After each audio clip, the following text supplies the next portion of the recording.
அனாதி தேவன் உனக்கு அடைக்கலமாயிருக்கிறார். அவருடைய நித்திய புயங்கள் உனக்கு ஆதாரமாக இருக்கிறது. என் அன்பு தேவனுடைய பிள்ளைகளே, இந்த வார்த்தைகளை யார் சொன்னார்னா மோசே சொல்லுகிறான்.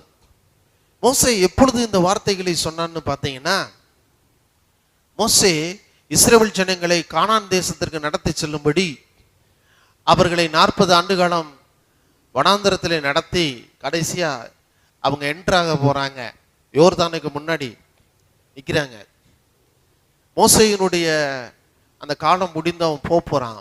அப்ப இஸ்ரவேல் ஜனங்களை பார்த்து அந்த 12 கோத்திரங்களையும் பார்த்து அந்த 12 கோத்திரத்தாருக்கும் ஆசீர்வாதத்தை சொல்லி முடிக்கிறான்.